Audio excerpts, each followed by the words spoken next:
What's up, family and friends? It's your boy. We're waging war on mediocrity. It ain't no friend to me. Y'all better go ahead and tell y'all grandmama and them to come on in this room, as Lady Queen would say, because this is a Monday and I'm excited about seeing you all again on another edition of Motivational Monday. So if you would, for all my replayers, if you would give me about 30 to 45 seconds as I share this out to all my social media outlets. And I see people starting to hop on the live stream. If you would, please invite your top 5 relationships. If they don't grow with you, y'all know the rest of that. They can't go with you.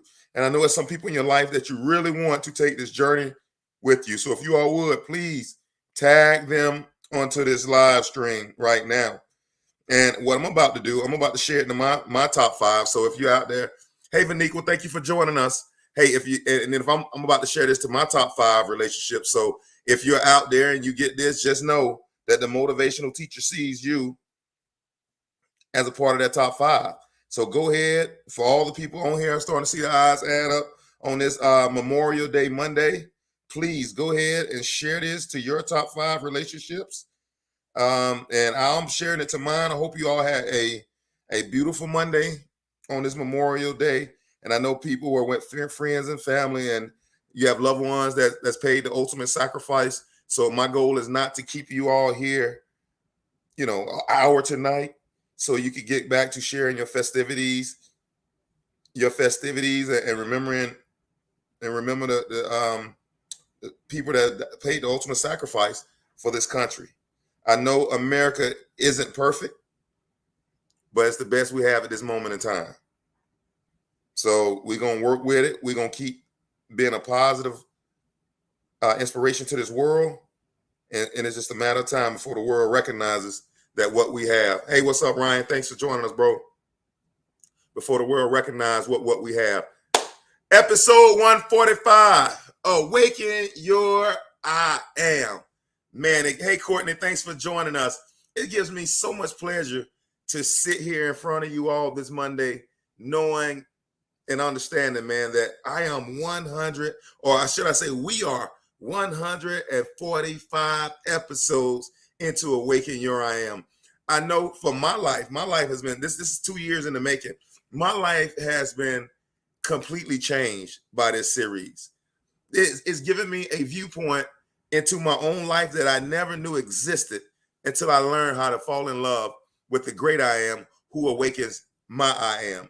The awakened I am is seeing a life through the lens of a creator of the great I am that created you and made you for a day such as this. Oh yeah, we're talking about that awakened I am. And so many times that we're faced with obstacles, we're faced with situations in life, and we're looking at, hey, Beverly, and we're looking at these situations and we're looking at these obstacles and we're thinking, oh my, how am I going to get through it? I have to go through it alone. It's just, hey, what the song says, it's just me and my girlfriend. And I'm telling you that there's so much more for you than that's against you in this moment in time in your life. And by joining us on this Awaken Your I Am series, man, episode 145 in, it's been a blessing. And to everybody out there, thank you all for listening and chiming into this conversation, because you all, the names that I see or the people joining this broadcast really elevate this conversation. And one thing, like I always say, hey, Mom, thanks for joining us. Your boy is going to show up with fresh bread. My voice might not always sound refreshed. My eyes sometimes might have droops underneath them. But when your boy pop on this screen, you can believe that it's going to be some bread breaking. The hair might not be always cut.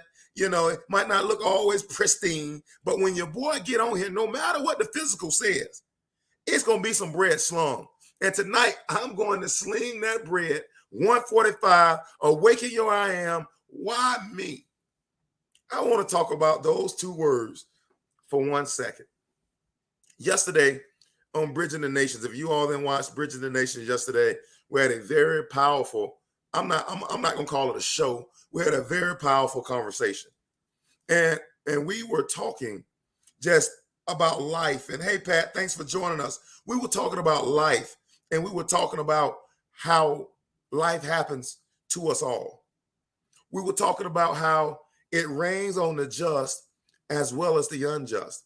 We walk down some of the current events, or Lady Queen walked down some of the current events that's going on in our community or in our world right now. We see the Uvalde shooting when 19 children and 2 adults lost their lives in a senseless shooting, which I believe that an 18-year-old should never be able to get. And if you can't buy beer, why should you be able to buy an assault rifle? That's just my opinion. Take it or leave it for what it's worth. We need to revise gun laws. We have the same similar shooting in Buffalo where people were just at the grocery store and some person just decided to murder people that looked differently, people that had this beautiful brown skin.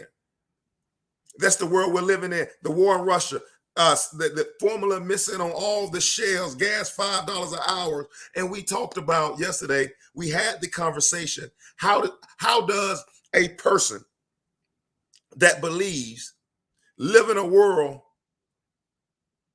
that contradicts everything that we believe and what we've been sent to earth for?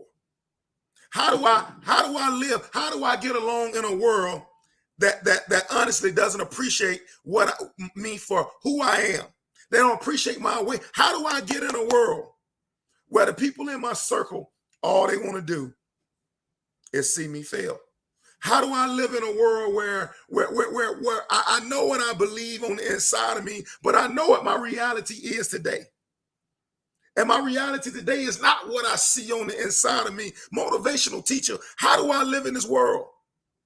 I hear Vanika out there saying she had to wonder how to live in a world. How can I be a director of nursing or a Dr. Vanika? And I failed this test 5 times. I failed this test 5 times.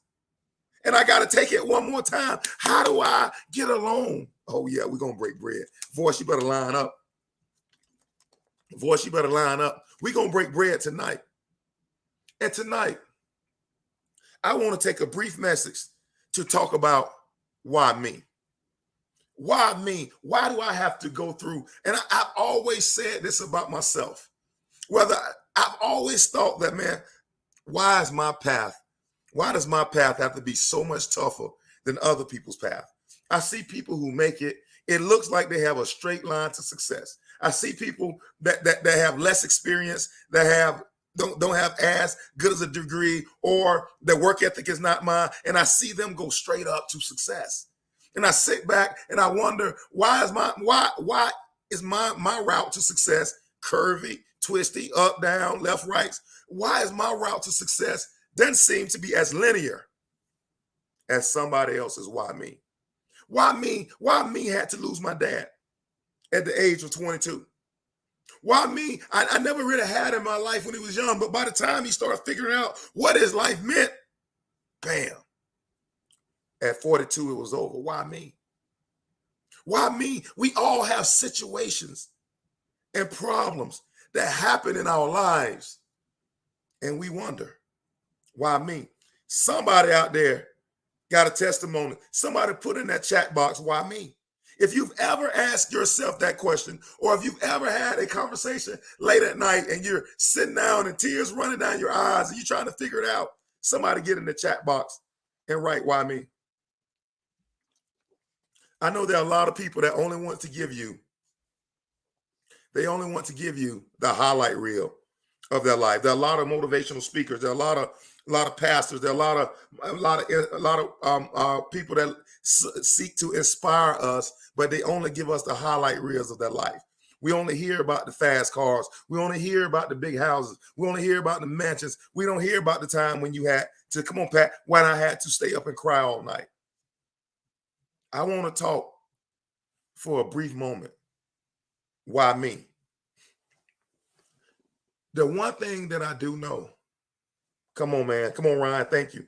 The one thing that I do know is that the great I am is only concerned about one thing as it pertains to your life. He's only concerned about one thing as it pertains to your life. He's only concerned about you reaching and fulfilling the destiny that he's given you from the foundation of the earth. He's only concerned with one thing. I put you here, Anthony. You were destined for greatness. You were destined for success.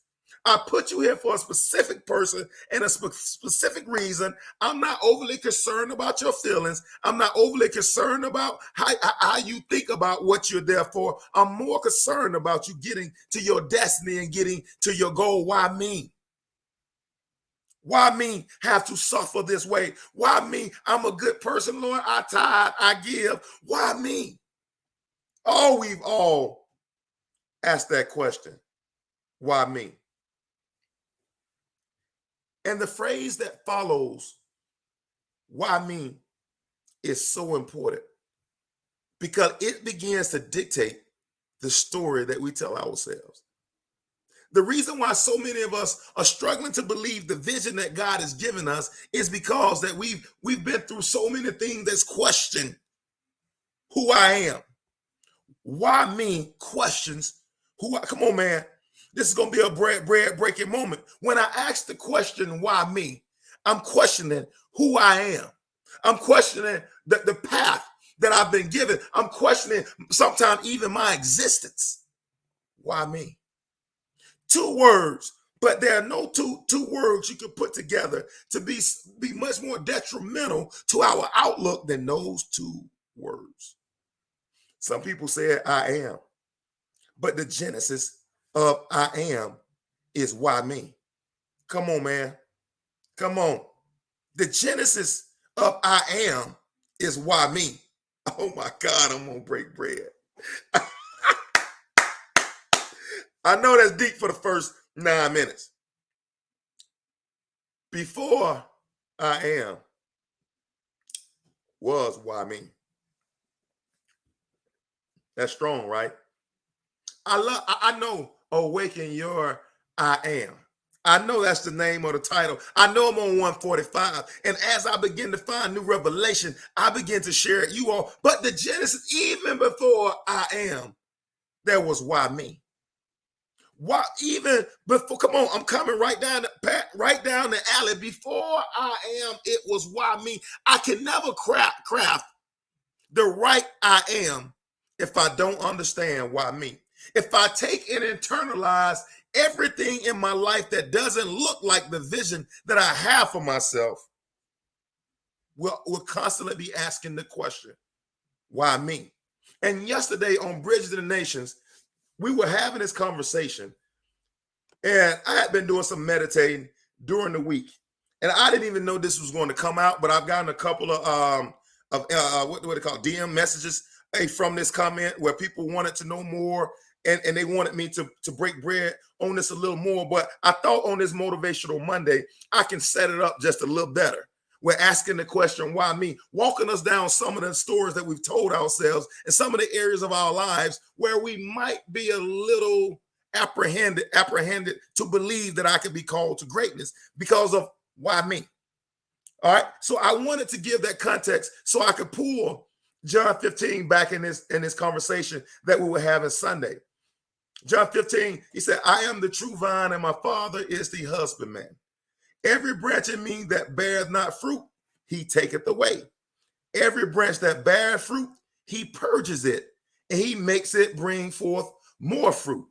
So the conversation I had yesterday on Bridging the Nations was, the question is, how do I tell whether I'm being purged, or how do I tell whether I'm being pruned? Because every branch in me that doesn't bear fruit, he purges. He purges. And every branch in me that bears fruit, he prunes so it can bring forth more fruit.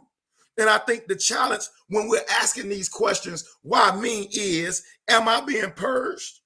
Come on, man. Or am I being pruned? Some of us have had those moments. Somebody get in that chat box. Am I being purged or am I being pruned?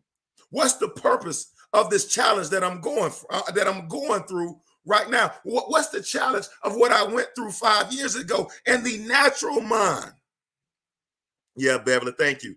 The natural mind, or let me say it this way: a mere mind can never tell the difference between am I being purged or am I being pruned?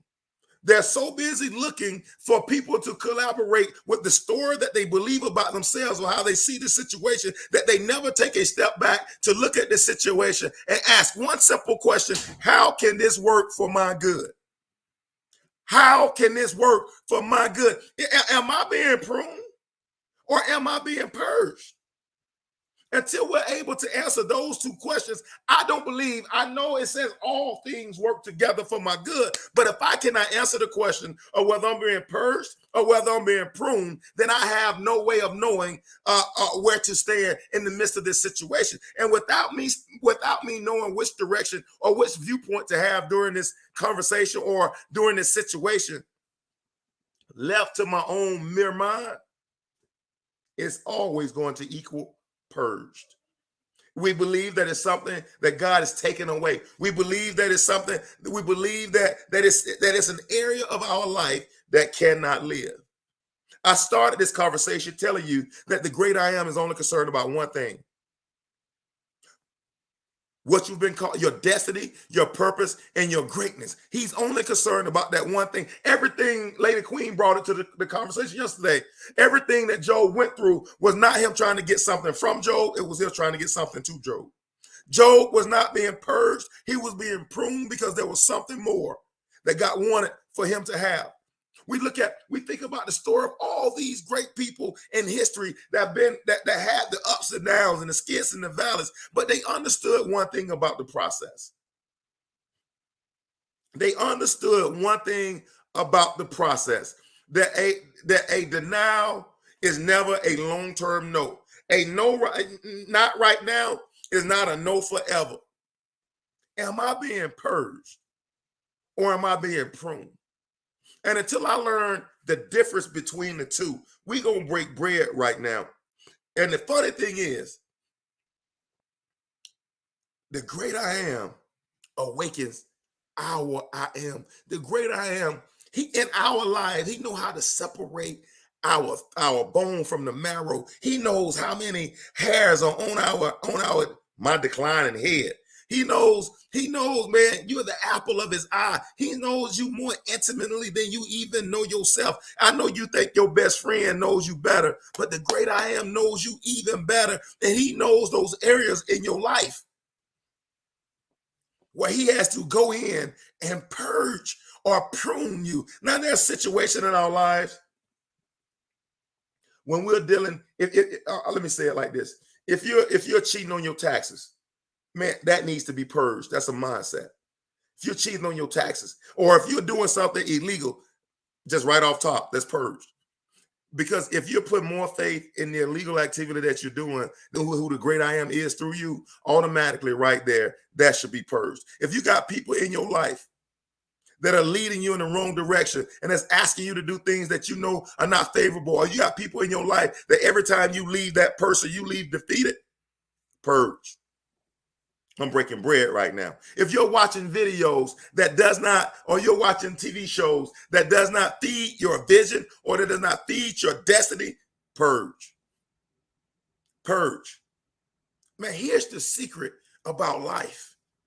By reason of strength, we are only promised 70 years. By reason of strength, we're promised 70 years. By the time we sleep, by the time we travel, by the time we do our personal entertainment, ladies and gentlemen, at the end of the day, of those 70, we got less than a third of those to where we actually live. We got less than a third of those. And we got less than 30 of those years that I'm actually putting toward my destiny, my goal, my future. I'm breaking bread right now. And the reason why it's so important that whether I know that I'm being purged or whether I'm being pruned, should I walk away from this or is he cutting me back to make me better? The reason I have to know, because I don't have a whole lot of time to accomplish my purpose in this earth. I got it. Man, the first thing in order to know whether I'm being pruned or whether I'm being purged is I gotta start taking my life serious. Oh my God, the motivational teacher. I have to start taking my life serious. Too many of us are watching idly by from the sidelines as our game, the game of life is being played in front of us, and we're sitting by idly by, hoping, wishing, and a prayer that something be different, and we're sitting idly by, and life is passing us by, and we don't engage in thought in my own life, in my own destiny, my own future. So we allow other people to give us the vision they have for our life, and we listen and we receive it, and now we project life from the, I talked about it last week, from the lens of which that person is feeding us. I'm not actively engaged in my own walk, in my own life. Oh, I make great confessions. Oh, I write great confessions. Oh, I know how to tell a story about what I'm working on, but I'm not actively engaged in my own life. I said it on Bridging the Nations. We make more than 250,000 decisions a week. How many of those decisions are you actively engaged in? Am I being purged or am I being pruned? And the process of both requires that something be cut back. Oh, that's a bread breaking moment. The process of being purged and being pruned a lot of times can feel the exact same. It can feel like I'm hurting. It can feel like I'm unsuccessful. It can feel like I'm a hamster on a wheel. It can feel like I'm wasting my time. Sometimes the process of being purged and being pruned feel exactly the same. But the results of each one is completely different. You're in areas where you purge, it's to cut away. Areas where you're pruned, it's so you can grow. Come on, Vaniqua. You got to be intentional about your life. My mom said, every breath I take, every move I make, all the time I have, I will be intentional about it. I can't sit on the sidelines and just wish, hope, and pray things were different when I know that I've been given the creative power from the great I am to make the life that I want. The life that he had for me from the foundation of the earth. I can no longer just sit there and not be serious about these 24 hours. I got to take these 24 by the horns, and I got to maximize each one of them. Am I saying that don't have playtime? I'm not saying don't have playtime. I'm saying that you got to focus on the things that are most important. Oh yeah, let me break bread right here. I had this conversation with my 12-year-old. This is a nugget, by the way. You got to be okay with your life being unbalanced for a season. I know false balance is an abomination. I know what the book says. I know it says a false balance. I got to tell you that over the course of your life, for periods of times, you're going to have to be unbalanced. Let work before play is the only way. Come on, Vaniqua. I know today is Memorial Day. I know today's the day we call our friends and family members that lost people in the ultimate sacrifice, die for this country. We call and let them know, hey man, sorry for you. Let us know we can do anything for you. Thank you for the life that your soldier lived and the sacrifice that he paid for us to have the freedoms that we have.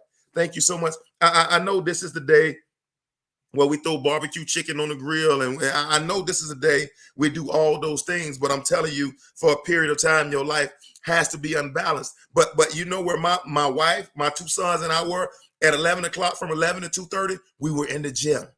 We were in the gym because our kids said, Mom, Dad, I want to play high school basketball. I want to play middle school basketball. I want to play college basketball. I want to play professional basketball. And if their goals change, how we invest our time change, but your life has to be unbalanced. I couldn't say, hey, son, let's put your dreams and your goals on hold because it's a holiday. I don't say, hey, son, hey, I'm tired today.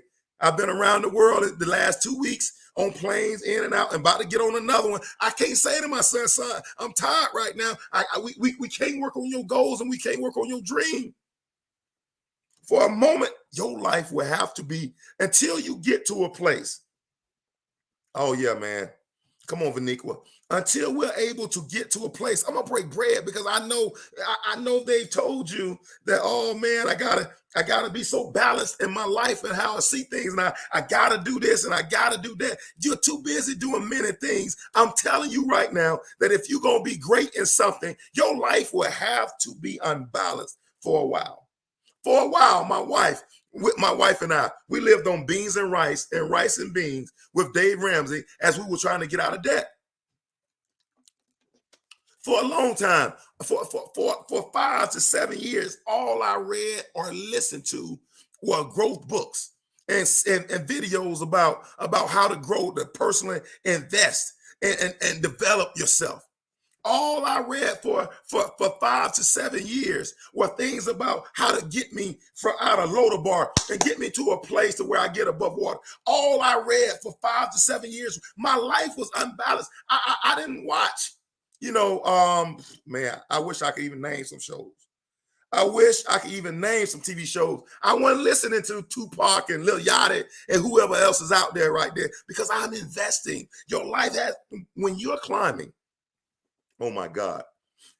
While you're awakening your I am, your life has to be unbalanced for a season because you have to get a lot of that junk that it took you 30 years to become that. You got to start rooting out, purging. Yeah, that's the right word.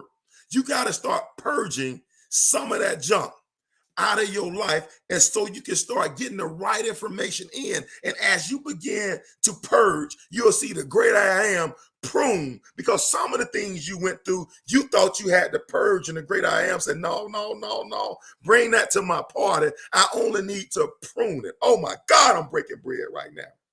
Oh, I'm breaking Real Housewives. I can't do it. I can't do it. Why? Because right now, I'm telling you, your life has to be unbalanced for a season. For a season, your life has to be unbalanced. You have to begin to pour more positive things into your life. It has to be unbalanced to where I'm only getting this motivational Mondays 5 to 6 times. It has to be unbalanced in the fact that when I'm conscious, I got something rolling through my ears that's gonna get me to the next level of life. It has to be unbalanced that I gotta let some of my old people go so God can make way for new people. That's where I'm going and not just where I'm from. I ain't saying you gotta walk completely away from the people where you from, but I'm saying you gotta make space for the people to come. Oh, that's a bread breaking moment right there. But me and Jeffro, we've been together since I was 7. I've always had this person in my life. Oh my God, that's a bread breaking moment. That's a bread breaking moment. I'm telling you, man, when I'm being pruned or when I'm being purged, I'm gonna tell you the same thing. So I'm telling you, a lot of times they feel alike. A lot of times, purging and pruning feels alike. And when you're in those areas and in those phases of your life, you got to disproportionately invest. I just don't feel right by not taking this call when they call me. Remember, God is never concerned about how you feel. He's more concerned about your destiny. He's more concerned about your purpose. He's more concerned. Hey, the only way that fruit that you bear much fruit the only way that he's glorified is that you bear much fruit. He's only concerned about you getting you out of Lodabar, getting you from Mississippi, Oprah, to Chicago so you can become the Oprah that I called you to. He's only, come here, Warren Buffett, he's only concerned about you learning from your stuttering voice to get the confidence to stand on world nations and tell people how Berkshire Hathaway invest their money. I'm telling you, you have to disproportionately invest in your life. That's a bread breaking moment. I know they've always told you that when somebody needs something, I got to be in a position to give. I don't give I give from my overflow because I unproportionately invest in me. Oh, that's a bread breaking moment right there. That sounds selfish. I know what some people saying, that sounds selfish. That sounds so self-righteous. That just sounds like you're only concerned about you. I know what mortal minds are thinking out there. I know what people are thinking out there because you've been told all your life the only way you're valuable is that you got to give to everything and everybody around you.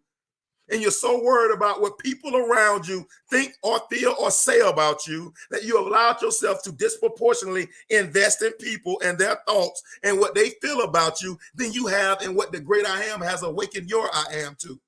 And we wonder why my life is so unbalanced with me concerned, and my mind is so concerned what people think about me on Facebook or what people think about me on Instagram or what people think about me on Snapchat. I'm wondering why. I'm so concerned because you have disproportionately invested in what they think about you. Why I got to go chase down every lie? The reason why you go down and chase down every lie because you have disproportionately invested in what they think about you. I wonder why my life is on this hamster wheel because you're not your life is unbalanced in the wrong areas. They are unbalanced in the wrong areas. And until you're able to see yourself worthy of being pruned, until you see yourself as worthy as of being pruned, you will always be unbalanced in the wrong areas.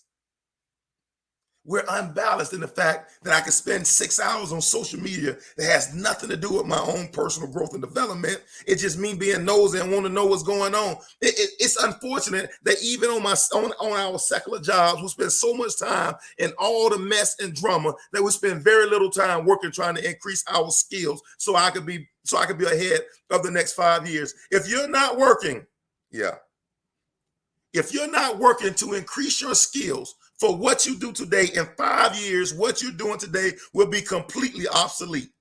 In 5 years, if you're not unproportionately investing in your future, in 5 years, you're going to be obsolete. If you're not evolving and going from glory to glory every day, every month, every year, then in 5 years, you're going to be obsolete at the rate that technology and information is being renewed. You have to unproportionately invest in your awakened I am. I told you today, I'm sitting here with preparation. I'm sitting here in front of this camera, and my week is the busiest as it's ever been. But yet I sit here because this is me investing in my 5 years down the road. You better believe that sometime in the near future, that somebody's going to put me on a stage and I'm going to break bread and they're going to say, man, you became an overnight success. And I'm going to say, no, I didn't. This is 10 years of investing with one eye looking at me across this screen with a light. This is 12 years of me investing in reading, learning, growing, and taking the lessons from a Fortune 500 company that I've gained along the way. I know it sounds like I'm an overnight success, but I have been disproportionately investing in the awakened I am for the last 10 years. And what you see today is a result of what I've been doing the last 12 years. Now, I got to tell you, when I get there, it's not because of what I did that day. And see, mere eyes and mere men or natural eyes only see for that moment of today. They, oh, look what he just did. Why haven't we known him from this whole time? You know why? Because he was loading. You know why? Because he was invested. You know why? Because I accepted the process of being pruned. Was it easy when we were eating off rice and beans and rice? When at the end of the week, we had spent our food money, whatever was in the refrigerator, we had to figure out how to eat it. Was it prudent that I'm sitting here, I'm paying $2,000 and $3,000 to go to conferences so I can learn under some of the people that's top in the field on leadership? Is it prudent that I'm flying across the world to do a job that I'm missing days and nights away from my children.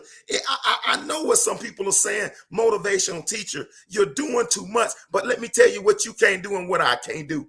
I can't judge your awakened I am, and you can't judge my awakened I am. How God prunes, how God purges in my life is completely different than how he prunes and purges in your life. That's why I don't think you can buy a book that says 7 steps to create the best you, because that person is writing that book from their lens, and that lens produced their 7 steps, which does not mean that their 7 steps produce my lens, were produced for me. When I was a young speaker, that's funny, isn't it? When I first started out, they told me that, the most videos that get the most hits were 7 steps, 3 steps to this, 4 steps to this, to create the life you want, 2 steps, or like 6-minute abs, or the 30-minute boot camp. Everybody wants something for not having to go through a process. 6-minute abs does not work. Let me break bread. Let me be clear. You don't get abs in 6 minutes. That's the most truth I can ever tell you. 6-minute abs does not work. A 30-minute beach body does not work. 7 steps to the life you want does not. It worked for the person that gave them. It may or may not work for the person on the other side listening, because my I am is completely different than your I am. That's a bread-breaking moment, because we sit here and we listen all the time about what's worked for somebody else, and we tried exactly how they did it. And that I think success leaves clues, and I do believe that's better than doing nothing. I think that's better than doing nothing. But when your I am get before the great I am, and you begin to ask questions, and you begin to work in the area where you're most passionate, you will find that your steps are ordered. That you don't have to listen to somebody else's 7 steps, that your steps have already been ordered before the foundation of the earth. Now, I find wisdom, I find guidance in the 7 steps that they took, but I know my steps have already been ordered. And I know it's to me to align with the greater version of who I am. Boy, that's a bread-breaking moment.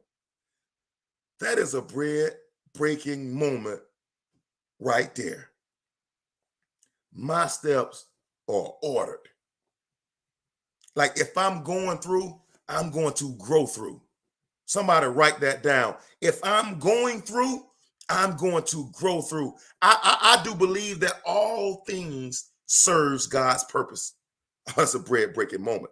I believe that all things serve his ultimate purpose on this earth. And I think Psalms 119 would agree with me, that it all serves his purpose. Do you not believe that that foreclosure did not serve his purpose? Do you not believe that that broken relationship did not serve his person? Do you not believe that job that you got fired from did not serve his purpose? All of these things serves his purpose. Oh my God, that's a bread-breaking moment. Oh, what I thought for so long that I missed something by not having my daddy, my earthly daddy in my life. I thought I missed out on something because he wasn't there, and he wasn't there to show me how to be a father. I said, oh God, how am I going to have 2 sons? My daddy didn't know his daddy, and my daddy has never been there. How in the world am I going to raise 2 sons? Oh my God. And the great I am said, boy, I've been your father since day one. Even when you was in your mother's womb, I had you. I got you. Even before your earthly father knew you were coming to this earth, I had you. Read and watch the pattern of how I father you. Bread-breaking moment. Bread-breaking moment. I thought I was hindered by my dad not being there, but all the whole time, God was using that relationship being absent to show me how my vertical with the great I am is in my life, and say, son, now you be that version of who I am to you, to your boys. Oh my God, that's a boy, don't make me run out this room. The whole time I thought It was negative that my dad wasn't there, but the whole time God was pruning my awakened I am to learn how to be the best father that I could be. And people tell me, I told y'all this past Sunday on Bridging the Nations, like I got a whole different mindset when it comes to mine. Because I look at what the great I am, how he awakens my I am, and I'm trying to be the similar role of that to my children and to my children's children. So I look at people like I'm okay with pruning from their lives. Anybody that does not see what my children can be, like you can't coach them, you can't teach them, you can't be their principal, you won't speak into their lives, you won't have one-on-ones, because if you cannot see what they can be, that means for this season in our lives, you haven't been given to us. That's a bread-breaking moment. As my children's father, I got one primary responsibility. And my primary responsibility is to protect their I am. And so anybody that does not agree with the vision that they see for their lives, I got to let them go. Why? Because the great I am is always seeking to help you discover who you are. I got one job as a father, to help those two boys discover who they are. I can't tell them who they are. I put in guardrails so when they bump around, they make mistakes, that they don't run so far off course that they can't get back. But the great I am has to reveal to them who he is, and who he is, or who they are in him. The reason, y'all know the reason why. And I don't do a lot of biblical stuff on these Motivational Mondays. We do that more for Sundays. But do you know why Jesus was so frustrated with the disciples all the time? Come back. Didn't I just tell you to stay awake? Man, you can't stay awake for this amount of time. The reason why he was so frustrated with the disciples, because he had walked with them, and yet they could not see who he was. Let me rechange that. They could not see who he is. And if you can't see who he is, you can't see who he is to come. They realized who he was, that he came from Joseph and Mary. They realized who he was. But he was so frustrated because they could not see who he is and who he is to come. That's why he said, man, y'all just go back to sleep. It's over. Don't even worry about it.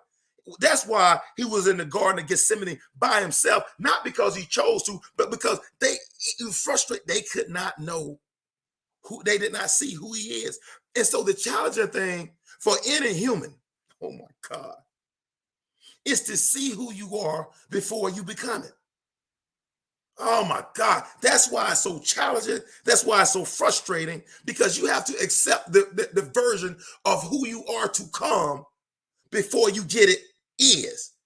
I know that's strong. Let me slow it up, say it one more time.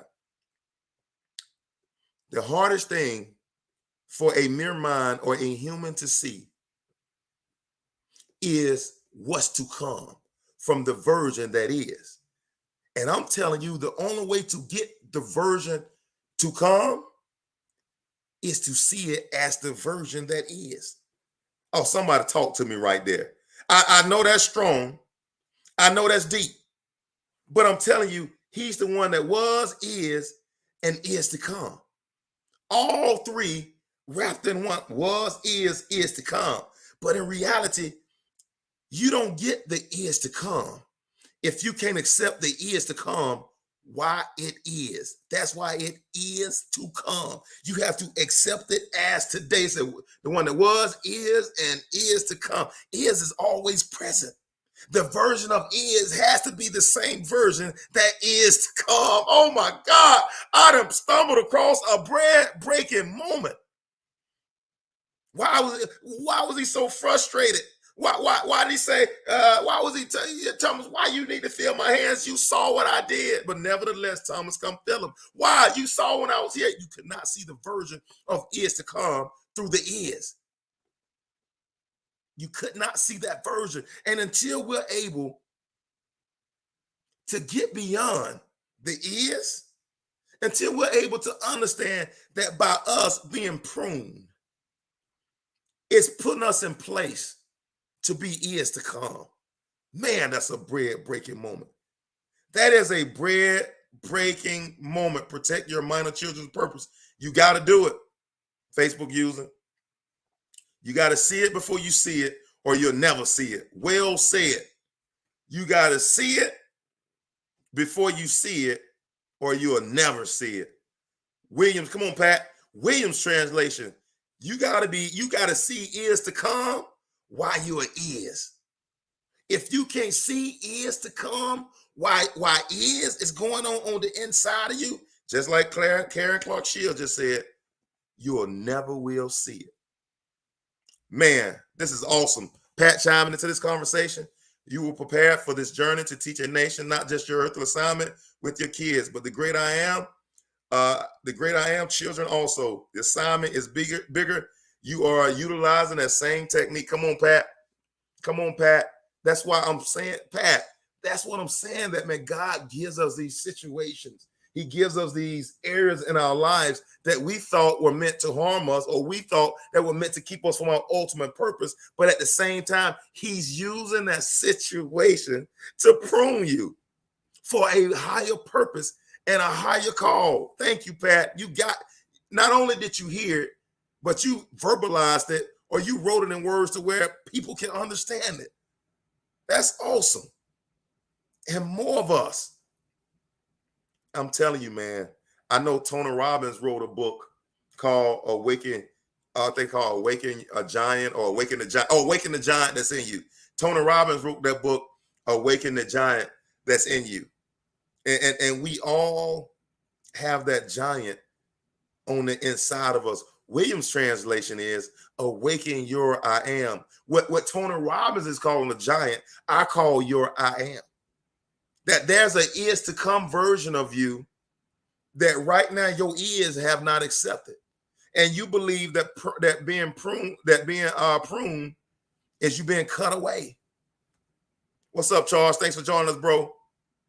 And I'm telling you that, man, if you can stand the process, if you can hang in there just a little while longer, if you could believe just a little while longer, if you can keep putting your hands to the plow just a little while longer, if you can believe that the great I am has something, an assignment specifically for your fingerprints, and you can hold in there just a little while longer, I'm telling you, man, just as I talked about this story of me being on some stage, and they're going to say you became an overnight success, and I'm going to sit there and completely disagree.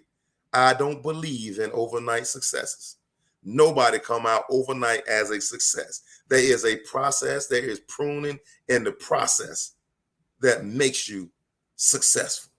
And just like you, when you begin walking in that awaken I am, when you begin living in that awaken I am, when you begin walking in the is to come version of yourself, you're gonna sit back and say, man, it's been worth the work.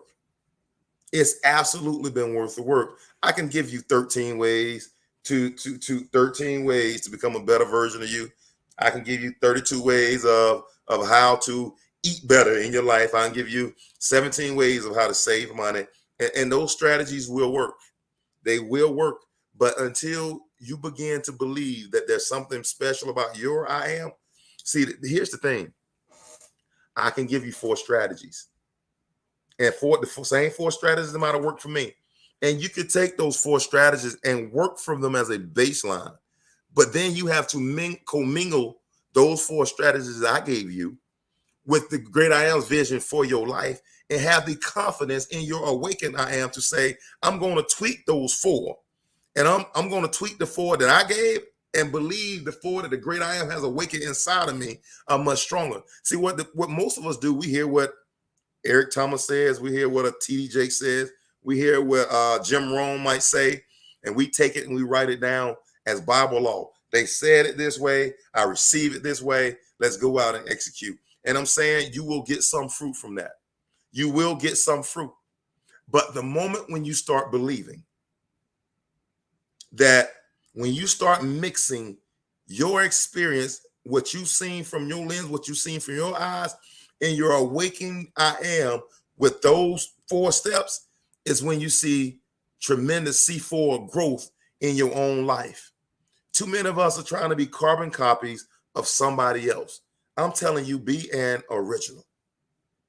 Too many of us are trying to do it just like that person did it over there. Or I'm trying to do it just like that person did it over there.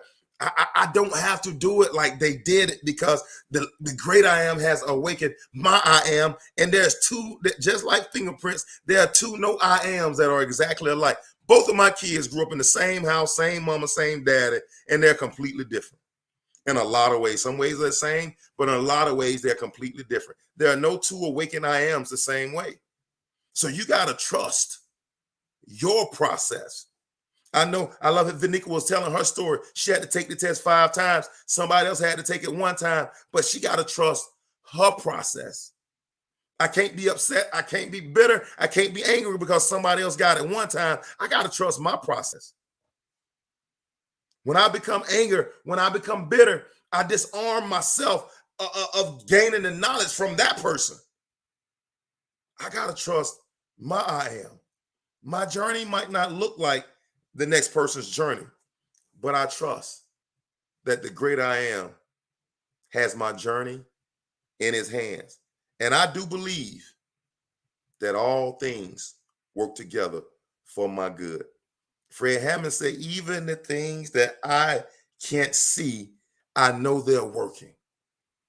And when you get to the conclusion that what I'm going through, I'm going to grow through. I know no matter how hard it is, no matter how tough it is, no matter how hard to fight, no matter the hell you got to go through, when I go through, I grow through. Be conscious, be alert about what you're going through, because you get the lesson much sooner, which eases the tension. The moment you know the why you're going through something, it's not as hard to go through it, because now you understand that if I got myself here, I can get myself out. And the challenge where a lot of people struggle is they don't understand the why or the how I got here. If I understand how I got here, I'll understand that I possess the energy and the potential to get myself out. I do believe that life is 10% what happens to us and 90% how we respond to the 10. And so in that mindset, we have the ability to change any area of our life by simply understanding my mindset. Yo, y'all have been phenomenal tonight. I got some people chiming into this conversation. Y'all keep the comments going. Yes, he does. Y'all keep the comments going, even when you listen to it 2, 3, 4, 5 times. Keep the comments going. The comments, let me tell you this, the comments are not for my ego. The comments are for when you gain a different thought. If you begin, let me say this, if you're willing to hear something, see something, and write something, your recall is 70% greater than it would be if you use just 1 sense and 1 sense at a time. So if you're willing to hear it, see it, touch it, your recall is 70% more. So instead of just sitting down listening and not interacting with the video, begin to craft thoughts on the thread or in your own notes, or however you choose to do it, but begin to incorporate your mind into this conversation. The more active your mind is, the quicker you're able to change conversations and to change situations in your own life. You got to be active mentally. You got to be active emotionally in your own life to know and understand exactly why I feel the way I feel, because the quicker I understand it, quicker I know how I can change the course. All right? They're just that simple. So interact with this. Write these words on your heart so you can see the manifestation. There's a lot of people that listen to a lot of stuff but don't know how to put any of it in action. Why motivational teacher? Because all they did was heard. There was no interaction with it. There was no doing put to it. And so all it is a word that falls on concrete, on shallow ground, and can never produce manifestation. I'm not into, let me say this. I'm about to get off this thing. If I'm going to invest time, then there needs to be some manifestation. If any area where I invest, I'm looking for reciprocity. If I invest, I'm looking for a withdrawal in a due season. And so if you're going to invest all this time, attention and energy, get something from it.